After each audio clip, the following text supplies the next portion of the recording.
जंतर मंतर आंदोलन के बाद पूरे देश में जेन जी का शोर है। अचानक से सब लोग जेन जी की बातें करने लगे हैं। लेकिन हमारे देश की राजनीति में जेन जी की भागीदारी बहुत ही कम है। उनकी संख्या तो 38 करोड़ है, लेकिन हमारे देश की राजनीति में कितने लोग ऐसे हैं जो जेन जी से आते हैं, जबकि दुनिया में सबसे ज्यादा जेन जी की आबादी हमारे यहाँ है। वर्ष 1997 से वर्ष 2012 के बीच जिन लोगों का जन्म हुआ है उन्हें हम जेन जी कहते हैं, और आज इनकी उम्र 14 से 29 वर्ष के बीच है।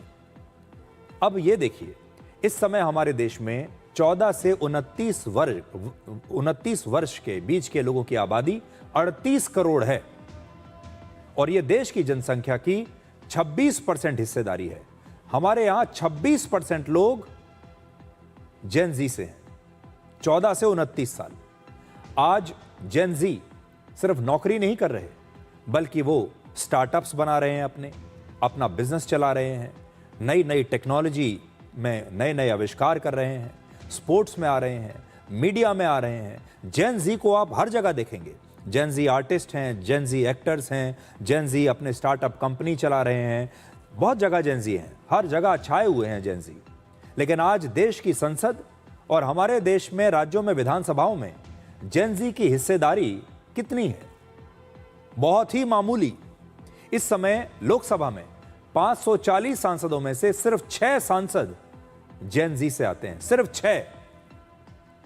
वर्ष 2024 में 98 जेन जी उम्मीदवार चुनाव लड़े थे पूरे देश में, सिर्फ 98, लेकिन सिर्फ 6 ही जीत सके, और इनमें से 5 सांसद राजनीतिक परिवारों से आते हैं। यानी हमारे देश में जो युवा सांसद हैं, जो 29 साल से नीचे के हैं, वो कहने को तो वैसे ही बहुत कम है, सिर्फ 6 हैं, और इन 6 में से भी 5 वो हैं जो राजनीतिक खानदानों से आते हैं।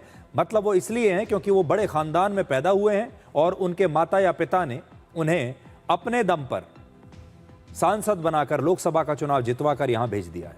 सिर्फ एक सांसद हमारे पूरे लोकसभा में है जो जेन जी से आता है, और वो किसी राजनीतिक परिवार से नहीं है, सिर्फ एक। इस समय देश में कुल 4123 विधायक हैं, और इनमें से सिर्फ 20 विधायक ही 29 साल से नीचे हैं, यानी जेन जी हैं, और इनमें से 20 में से 8 विधायक बड़े बड़े राजनीतिक परिवारों से आते हैं, जिनके माता पिता या खानदान में बाकी लोग पहले से ही राजनीति में हैं। अब आपको बताते हैं कि देश के ये जो 6 जेन जी सांसद हैं लोकसभा में, इनका लोकसभा में प्रदर्शन कैसा रहा, क्योंकि बहुत सारे लोग ये भी कहते हैं कि भाई जेन जी जो हैं उन्हें मौका मिलना चाहिए ज्यादा से ज्यादा। तो जरा जो अभी हमारे पास 6 हैं, इनका प्रदर्शन देखिए। इन सांसदों का अब तक औसत जो अटेंडेंस है वो है 89%, जिससे मैं कहूंगा कि इंप्रेसिव है, बहुत बढ़िया है। 89% अटेंडेंस है। इन्होंने औसतन 93 सवाल पूछे हैं और लगभग 19 डिबेट्स में लोकसभा में हिस्सा लिया है। राजस्थान के भरतपुर से कांग्रेस के सांसद संजना जाटव का अटेंडेंस जो है लोकसभा में वो 100% है। बिहार के एक राजनीतिक परिवार से आने वाली शांभवी चौधरी ने सबसे ज्यादा 207 सवाल पूछे। जेन जी विधायक और सांसदों का पारिवारिक बैकग्राउंड यह बताता है कि संसद या विधानसभा तक पहुंचने का रास्ता आज भी राजनीतिक विरासत से होकर ही गुजरता है। हालांकि जो आए हैं लोग, इनका प्रदर्शन ठीक ठाक है। देश में अब तक 5 लाख से ज्यादा स्टार्टअप शुरू हो चुके हैं, इनमें से कई स्टार्टअप्स तो ऐसे हैं जो आज अरबों रुपए की कंपनी बन चुके हैं। इनमें से कई स्टार्टअप्स को शुरू करने वाले जेन जी युवा हैं। जैसे रितेश अग्रवाल ने 19 साल की उम्र में ओयो की शुरुआत कर दी थी। आदित्य पलीचा और केवल्य वोरा ने 19-20 साल की उम्र में जेप्टो नाम की कंपनी शुरू कर दी थी। भावेश अग्रवाल ने 25 साल की उम्र में ओला की स्थापना की थी। अगर हमारे देश के युवा स्काई रूट जैसी स्पेस टेक्नोलॉजी कंपनी बना सकते हैं, चला सकते हैं, तो क्या वो एमएलए और एमपी नहीं बन सकते? और यही युवा, अगर आप इन्हें विधायक बनाएंगे, इन्हें सांसद बनाएंगे, तो क्या ये युवा अच्छा काम नहीं करेंगे? बिल्कुल कर सकते हैं। इसी तरह इलॉन मस्क ने 12 साल की उम्र में अपना पहला वीडियो गेम बेच दिया था। बिल गेट्स जब 19 साल के थे तब उन्होंने माइक्रोसॉफ्ट की शुरुआत की। स्टीव जॉब्स ने 21 साल की उम्र में एप्पल की स्थापना की। मार्क जकरबर्ग, जिन्होंने अभी भारत सरकार से माफी मांगी है, उन्होंने 19 साल की उम्र में फेसबुक शुरू कर दिया था और लैरी पेज ने 25 साल की उम्र में गूगल शुरू कर दिया था। इतनी बड़ी कंपनी गूगल। अब हमारे देश की संयुक्त संसदीय समिति ने कंपनी अधिनियम में संशोधन करने की सिफारिश की है। इस सिफारिश में किसी कंपनी के मैनेजिंग डायरेक्टर या होल टाइम डायरेक्टर बनने की न्यूनतम उम्र 21 साल से घटाकर 18 साल करने की सिफारिश की गई है। मतलब अब किसी कंपनी में आप किसी बोर्ड में डायरेक्टर के पद पर 18 साल की उम्र में भी आ सकते हैं। हमारे देश में 18 साल की उम्र में वोट देने का अधिकार आपको मिल जाता है, ड्राइविंग लाइसेंस भी बन जाता है, लेकिन सांसद या विधायक का चुनाव लड़ने के लिए न्यूनतम उम्र आज भी 25 साल है। क्या चुनाव लड़ने की न्यूनतम उम्र अब हमें 25 साल से कम नहीं करनी चाहिए? आप उसे 21 साल तो कर ही सकते हैं कम से कम।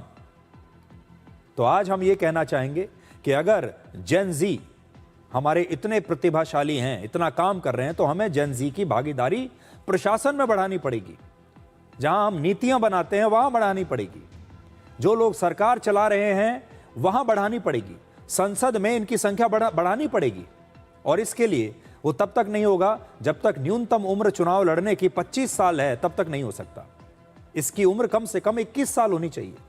आज अगर लोकसभा या विधानसभा चुनाव लड़ने की न्यूनतम उम्र कम कर दी जाए तो हो सकता है कि संसद और विधानसभाओं में आपको युवाओं की संख्या आगे चलकर अच्छी खासी देखने को मिले। सिर्फ 6 जेन जी सांसद और पूरे देश में 20 विधायकों की संख्या देखकर पहली नजर में आपको यह लगेगा कि यह तो बहुत ही कम है, मामूली है। मैग्नीफाइंग लेंस लगाकर भी देखेंगे तो दिखेंगे नहीं। लेकिन इसके बाद एक और सवाल भी खड़ा होता है कि क्या संख्या बढ़ाना ही समाधान है? एक सांसद अपने संसदीय क्षेत्र का सबसे बड़ा कैप्टन होता है। लगभग 26 से 27 लाख लोगों का वो जन प्रतिनिधि होता है। क्या 20-22 साल के युवा इतनी बड़ी जिम्मेदारी लेने के लिए तैयार हैं? क्या उनमें वो धैर्य और वो मैच्योरिटी, परिपक्वता है जो बड़े फैसले लेने के लिए होनी चाहिए? क्या सिर्फ इसलिए कि किसी की उम्र कम है, वो युवा है, उसे विधायक या सांसद बना देना चाहिए? अगर आप पीछे देखें तो हम हर पेशे में सबसे पहले अनुभव और कॉम्पिटेंस को महत्व देते हैं। जब हम कोई बड़ा कानूनी केस लड़ने के लिए किसी वकील के पास जाते हैं तो हम जानना चाहते हैं कि यह वकील कितना अनुभवी है, इसने अपने जीवन में कितने बड़े बड़े केस लड़े हैं, इसका अनुभव कितना है। हमें वकील अनुभवी चाहिए। जब डॉक्टर के पास जाते हैं सर्जरी के लिए तो हमें डॉक्टर भी अनुभवी ही चाहिए। अगर कोई सर्जन कहे कि ये वो पहली बार सर्जरी कर रहा है तो ज्यादातर लोग घबरा जाएंगे। जब आप किसी गाड़ी में बैठते हैं कहीं दूर जाने के लिए तो आप सबसे पहले ये देखते हैं कि ये ड्राइवर कितना अनुभवी है। अगर आपको ये पता चले कि ये ड्राइवर आज पहली बार गाड़ी चला रहा है तो शायद कई लोग गाड़ी से उतर जाएंगे। फिर राजनीति में अनुभव को महत्व देना गलत कैसे हो सकता है? राजनीति सिर्फ आंदोलन करने और मंच से भाषण देने का नाम नहीं है। एक सांसद या विधायक के फैसलों का असर लाखों करोड़ों लोगों पर पड़ता है। अगर वो मंत्री बन जाएं तो उनके फैसले राज्य और पूरे देश को प्रभावित करते हैं और कई बार एक गलत फैसला वर्षों तक देश के करोड़ों लोगों को प्रभावित करता रहता है। इसका मतलब ये बिल्कुल नहीं कि राजनीति सिर्फ बुजुर्गों के लिए है। राजनीति में एक स्मार्ट कॉम्बिनेशन होना चाहिए।